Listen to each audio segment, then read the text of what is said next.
I am a gemologist. I spend my days in the lab testing and identifying stones.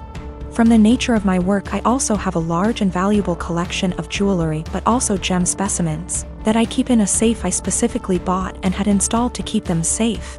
I also have a second smaller safe for keeping important documents like passports. I own my home, and my boyfriend of 2 years recently moved in as he was renting before. I gave him the code to the smaller safe so he could put valuables in it, but he also wants the code for my gem safe. Not to put anything in it, but he says because we are living together now I should trust him and give him the code. I've said no because he has no reason to open the safe, as the only thing it's used for is storing my collection. He said he has no interest in my gem collection, doesn't want to look at them, but still wants the code to access them. This is causing tension because he says I should give it to him as a show of trust, and I said no. Because he literally has no reason to go in there, so he doesn't need the code. This is a 6-figure collection, so I'm not being difficult over a few little gems here. I am the only one who knows the code. The safe weighs nearly half a ton, it's bolted to the floor and wall, and is from a company who makes safes, vaults and strong rooms for jewelers. You could bring the house down around it and it would still be intact. All of the gems and jewelry in the safe are mine and mine alone. I do not keep any clients' jewelry at home. For my other business doing valuations, I rent a separate space and keep client items there. I will give an update once things have panned out. I've moved all of my personal docs out of the little safe and into my gem safe. I told him he isn't getting the code and I will die on this hill. He has no reason to have it, and his continued lack of respect by the pushing of my boundaries wasn't okay. I felt like he was trying to manipulate me by making it about trust. After a lot of back and forth, he finally admitted that he wanted access to the safe, because he didn't feel like I was sharing the whole house with him. Because I insisted on a tenancy agreement rather than just letting him move in. And he didn't like that part of where he lived was off limits to him. He was also insecure and resented that I have more money than him and own a home whilst he doesn't. He had made a few comments about this before, but I didn't realize it was such a big issue for him. He also said that by keeping him out of the safe made him feel like I thought he was lesser than me, and that it made him feel like I was treating him like a child. I told him if that's how he feels, then this is not the right relationship for either of us, and that it was best we break up. He was shocked that I was ending things over this, cried and asked me to reconsider. When I said no, he then got angry. Called me a stuck-up B*TCH, said he was better off without me anyway, and went to his friends. I told him via text he had 30 days before he had to leave, as per the tenancy agreement. So he didn't need to stay at a friend's. He said he would be gone by the end of the week. 2 days later he came back and packed up all of his stuff and left. He's staying with his friend now. I have changed all the locks. I have an alarm and CCTV system that's professionally monitored, and I have changed the verbal password I have to give when you call up as a precaution. I've checked all of my collection and it hasn't been touched. I also am giving my solicitor the code and safe deposit details to be passed to my executor in the event of my death. I feel horrible because despite all of this I love him. I should have a partner who not only respects my boundaries but takes an interest. I'm pretty cut up right now and missing him, but I know I'll be okay. I have great friends and family around me. Also, diamonds are a girl's best friend, and I have a few knocking around to help cheer me up.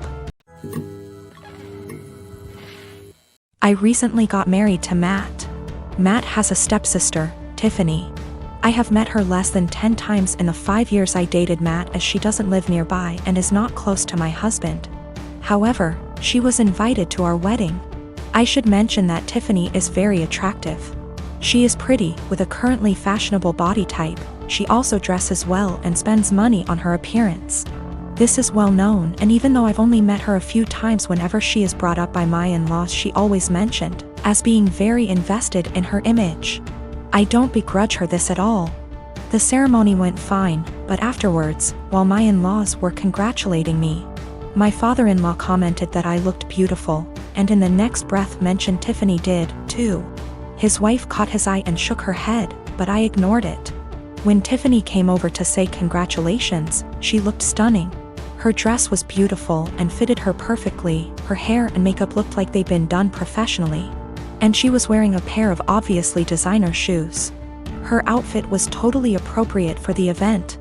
but I was still weirdly upset by how she looked and immediately felt self-conscious next to her. Even Matt told her she looked great, and they rarely talk. For the rest of the night, every single male guest at the wedding asked about Tiffany, who she was, how I know her, if she was single, etc. By the speeches, I was fed up and almost in tears, and even the best man mentioned her in his speech off the cuff. I let it go, went on my honeymoon, and tried to forget the whole thing. We came back about a week ago, and this past weekend had dinner with my in-laws. Tiffany was visiting, and we learned that she had got engaged. She showed us her comically large ring and said she was planning to have the wedding next year and that it would be a black tie event. Before I could stop myself, I jokingly said that I was pretty sure I'd already been to her wedding. I was the one in the white dress. She asked what I meant, and I thought there was no point in lying, so I just admitted I felt she upstaged me at my wedding. She laughed and said, "You can't upstage a bride." I asked if I could wear white to her wedding then, and she shrugged and said, "If you think it'll help." She then apologized if I felt her outfit was inappropriate. My in-laws moved the conversation on, and we went on with dinner. When we got home, my husband blew up on me, saying I embarrassed him by being petty and jealous of Tiffany. He said he doesn't even like her, but even he knows she can't do anything about what she looks like or the clothes she can afford. And I made myself look bitter and childish, and him by association. I admit it wasn't my best moment, but I thought he would at least understand how I felt given that he heard everyone's comments that night. He's demanding I apologize to Tiffany and his parents, but I don't think I said anything that heinous. Usually for Thanksgiving, we head out to go see family. Someone else always hosts. We typically help sponsor the host by paying for cleanup, etc.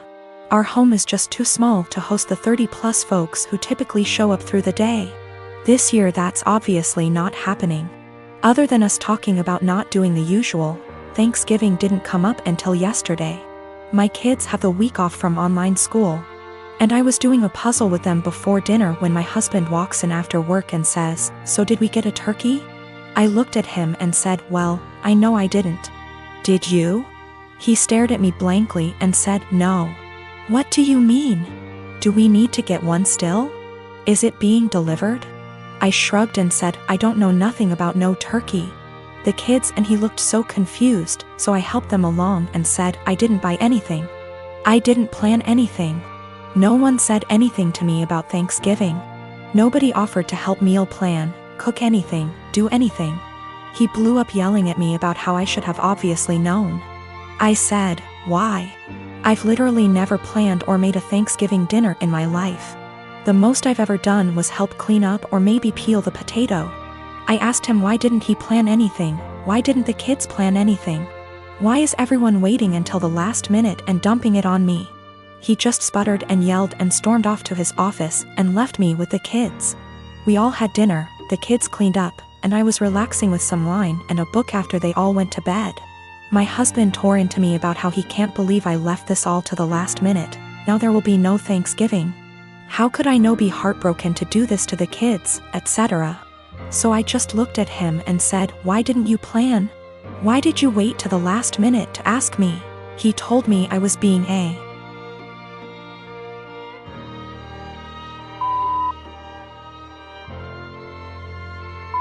for no reason and stomped off to go sleep in his office. He left without saying a word this morning. I followed up with my kids and asked them if they wanted Thanksgiving. They said they didn't care because the food isn't that good most of the time anyway. I work as well. We split chores, but there's no hard line.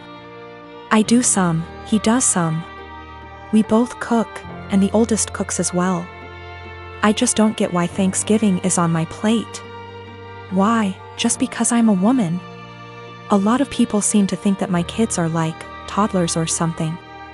They're old enough to help make the menu for dinners, help with cooking, etc. Anyway, I told my husband that if he wants to do some traditional Thanksgiving with all the fattening, carby, salty, beige food, he can go ahead and plan it and I'll help in the same capacity as always.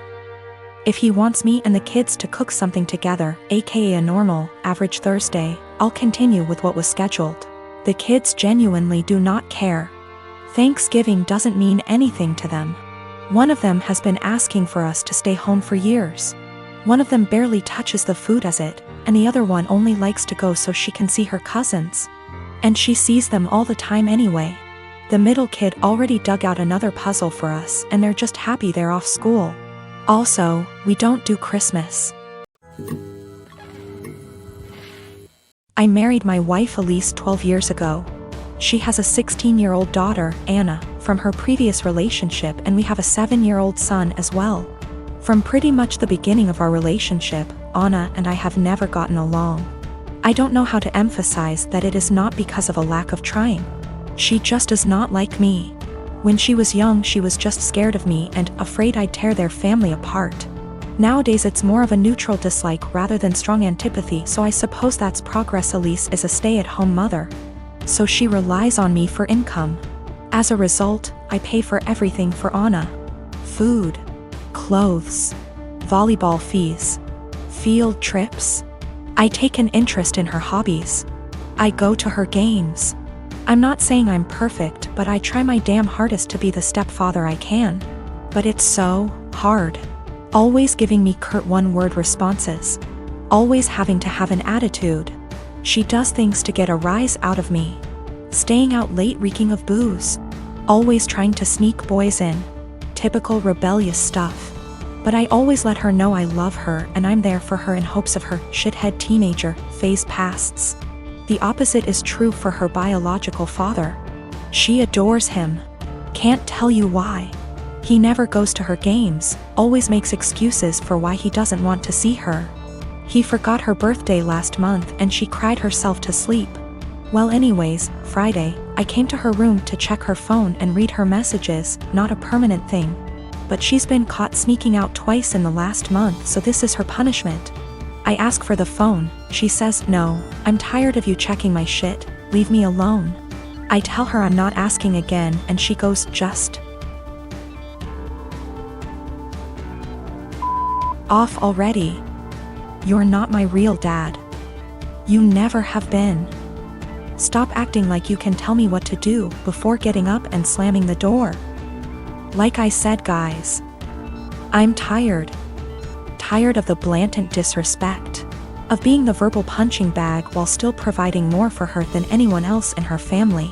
We haven't really talked since until this morning during breakfast. She asked if I could pay for her plane tickets so she could see her boyfriend cross-state. Like I said, her mom doesn't work and her dad is a POS, so I normally would be the one to cough up the money. Not this time. I responded, "Go ask your real dad." I could tell she was hurt. Tears swelled up from her face and she excused herself from the table. My wife took me aside later and said my comment was extremely disrespectful. I said if anything's disrespectful, it's her treating me like a doormat and a credit card.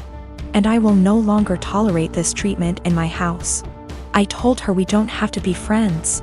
But if she can't at least be cordial to me or respect my position as an authority figure, she can find someone else to pay for her non-essentials.